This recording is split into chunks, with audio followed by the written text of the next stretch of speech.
अच्छा जी, अब इसका लास्ट पार्ट था, हमें calculate the area of side A V B C, A V B C D हमें निकालना है, ठीक है।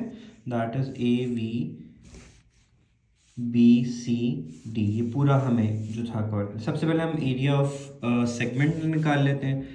तो ये पूरा 226.5 इंटू 26.5 हमारे पास जो एंगल है आई गेस बनेगा 53। तो हम लगा लेंगे theta over 360 into pi are square for the area of the sector. तो थीटा है हमारे पास 2 into 26.3 divided by 360 into pi R की वैल्यू हमारे पास कितनी है, ये 13.4, ये रेडियस हमारे पास 13.4 स्क्वायर निकला था। इसका आंसर आ जाएगा हमारे पास 83.6। अब ये सेक्टर का आ गया। अब आप अगर इस डायग्राम में फोकस करें तो ये जो दो ट्रायंगल्स बन रही हैं बेसिकली ये half of the area of square बन रहा है। तो अगर मैं एरिया ऑफ स्क्वायर को विच मीन्स 12 इंटू 12 जो बन रहा है उसको डिवाइड बाय 2 कर दूं तो मेरे पास एरिया ऑफ दीज ट्रायंगल्स आ जाएगा। ये सेगमेंट भी हो गया and area of these triangle भी हो गया। तो this would give me an answer of 72 centimetres के। अब मेरे पास आ गई ये वाली ट्रायंगल, ठीक है। अब ये पूरी साइड मेरे पास किसके इक्वल थी, हम लोगों को जो है ये दिस इज 12, ठीक है। और हमारे पास ये राइट एंगल ट्रायंगल बनाने के लिए हमारे पास ये वाली साइड जो है, तो अब हम लोग क्या करेंगे, हमें इस वाली ट्रायंगल का एरिया चाहिए। तो हम अगर ये वाली साइड निकाल लें तो ये पूरे का, क्योंकि आइसोसेलेस ट्रायंगल बन रहा है तो इसमें लगा देंगे हम 1/2। बेस हमारे पास कितना बन रहा है 12 इंटू ये हाइट मेरे पास नहीं है तो इसमें लगा दूंगा 10 का स्क्वायर माइनस 6 का square. This would give me 48 centimetre square. अब इन सबको ऐड कर देंगे 83.6, 72.8 एंड 48 और मेरे पास आंसर आ जाएगा 203.6 सेंटीमीटर स्क्वायर।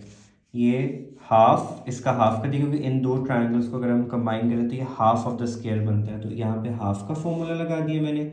सेगमेंट का एरिया इज 83.6 एंड इस पूरे का एरिया इज दिस 48। तो इन तीनों का ऐड कर दिया, दिस वुड गिव मी।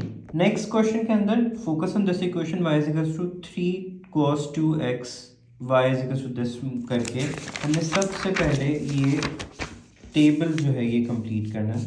तो by putting x as 45 I get y is equals to 0, 60 minus 1.5 and 80 पे 2.8। फिर मैंने ये ग्राफ प्लॉट कर देना है इसके अंदर। तो when I plotted the graph with all these signs तो I got this value as a wave, ये wave you could see here, ठीक है। अब सेकेंड पार्ट में उसने ये बोला था use the graph to solve the equation this is equals to 2, that is y की वैल्यू हमारे पास क्या है -2। अगर आप यहाँ पे -2 क्या बन रही है, यहाँ से स्ट्रेट लाइन ड्रॉ करें तो जिस पॉइंट पे आके वो उसको टच करेगा y इज इक्वल टू -2 के ऊपर हमने वो वाली वैल्यू ले लेनी है, ठीक है। यहाँ से हम लोग देख लेंगे ये अप्रॉक्सीमेटली हमारे पास 65 की वैल्यू बन रही है। आई रिपीट, देखो इक्वेशन क्या है, y is equals to 3 into cos 2x, ठीक है। विच मीन्स अब उसने यहाँ पे इक्वेशन वो लिखी हुई है 2, लेकिन y की जगह पे -2 लिख दिया। विच मीन्स y की -2 पे हम लोगों ने लाइन ड्रॉ कर देनी है और जिस पॉइंट पे आके टच करेगा वो वैल्यू हमने यहाँ पे x की नोट कर देनी है, which is going to be 65। Next part में हम लोगों ने क्या किया, अब अगेन हमें कंपैरिजन करना है। अब ये देखो 120 cos 2x is equal to 80 minus x, whereas original equation हमारे पास क्या थी 3 cos 2x। अब अगर मैं इन दोनों को कंपेयर करूं तो 3 cos 2x is equal to y बनाने के लिए मुझे इस इक्वेशन को किससे डिवाइड करना पड़ेगा, if I divided with 40 on either sides this would become 3 cos 2x, ठीक है। तो 3 cos 2x आ गया which is comparable to this one. तो ये वाले मैंने इसको डिवाइड बाय 40 किया, खुद सपोज किया। तो दोनों साइड्स पे डिवाइड करना है क्योंकि इक्वेशन डिमांड करती है कि if I am choosing any number तो I have to divide and multiply on either sides. ये बन गया 80 माइनस 6 ओवर 40। अब अगर ये 3 is equal to cos 2x है तो ये वाला सेक्शन क्या बनेगा as per this equation y, which mean y would be equals to 80 minus x over 40।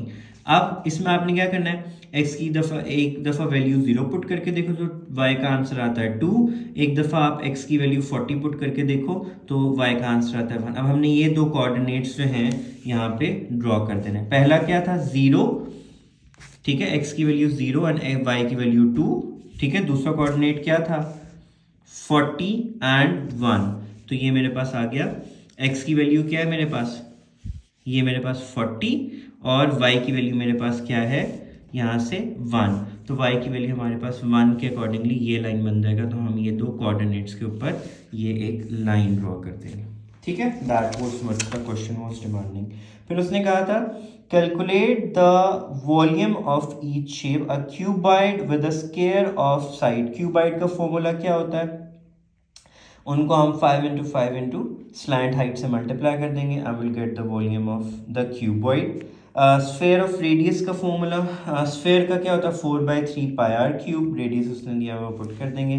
Cylinder की उसने हमें वॉल्यूम दे दिया, हमें हाइट कैलकुलेट करनी है। सिलेंडर का फॉर्मूला क्या होता है जो वॉल्यूम का होता है 2 पाई स्क्वायर, हमारे पास 2 पाई स्क्वायर एच होता है हमारे पास, ठीक है। तो 2 पाई आर की जगह हमें आर कैलकुलेट करना है, एच की जगह पे 6 आ जाएगा। वॉल्यूम उसने 120 दिया हुआ है, रीअरेंज करेंगे विल गेट 1.78।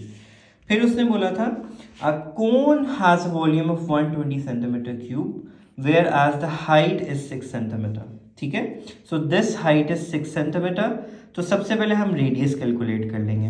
अब वॉल्यूम उसने दिया हुआ था which is 120 centimetre cube is equals to, volume का फॉर्मूला क्या होता है 1/3 pi are square into h. H उसने हमें दिया हुआ था, तो वहां से सबसे पहले हमने आर कैलकुलेट कर लिया by putting the values in the equation. फिर हमने क्या करना था, ये आर निकला है मेरे पास विच इज 4.37, ये राइट एंगल ट्राइंगल बन गया मेरे पास। एक्स हम लोगों ने कैलकुलेट करना था, calculate the length of its sloping edge. अब देखो अगर मैं ये वाली साइड का ये कैलकुलेट कर लेता हूँ, ये राइट एंगल ट्राइंगल में 6 का स्क्वायर प्लस 4.37 का स्क्वायर का होल अंडर रूट, तो मेरे पास ये वाली साइड निकल आएगी। फाइनली एन इजी क्वेश्चन, इसमें उसने हमें बोला था find the equation of line A C, और उसने ए एंड सी हमें ये दिया। सबसे पहले हम ग्रेडियंट निकाल लेंगे, y2 माइनस y1 और x2 माइनस x1 करके हमारे पास ग्रेडियंट निकला है 1/2। y is equal to mx plus c की इक्वेशन यूज करेंगे। y is 10, x is 8, sorry y is 10, x is 8, तो y is equal to mx plus c से c intercept निकाल लिया, तो इक्वेशन बनानी थी हमें, तो हमने y is equal to m is 1/2, c हमें इंटरसेप्ट निकला वो निकाल लिया। फिर उसने कहा show that line n lies on AC, ठीक है। हमने इंटरसेप्ट निकाल लेना है उसका, अगर इंटरसेप्ट उससे मैच कर जाता है इट मीन्स वो कर जाएगा। तो हमने y is equal to mx plus c की इक्वेशन यूज़ की। अब y मेरे पास 8 है, x इज 4, ग्रेडियंट मेरे पास 1/2 था, c निकाला तो 6 आया, तो yes it lies on the वो।